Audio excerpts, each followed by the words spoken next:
Kasabay sa pagunita ng Ninoy Aquino Day, sinagawa ng Naga City Police Office ang isang outreach program na layuning makatulong sa mga residente ng lungsod.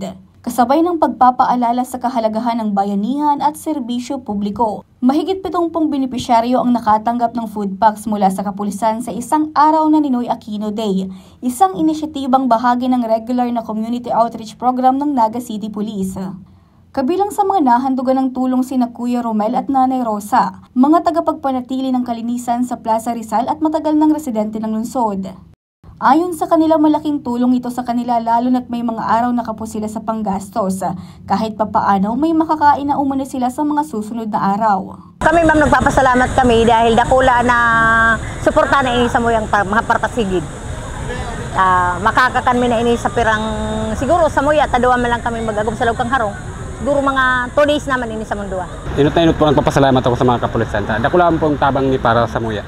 Ayon sa NCPO, madalas silang nagsasagawa ng ganitong programa, lalo na tuwing may ginugunita o pinagdiriwang sa lungsod o sa buong bansa. Itinataon nila ito sa mga araw na pampublikong holiday upang mas maraming mamamayan ang kanilang maaabot at makausap, gaya ngayong walang pasok sa paaralan at trabaho. Bibigay kami ng mga food packs, lalo may mga nakikita natin dito mga less privileged.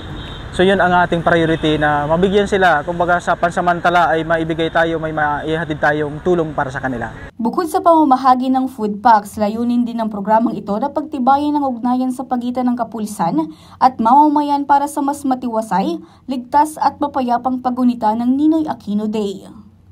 Regine Bue, CSN.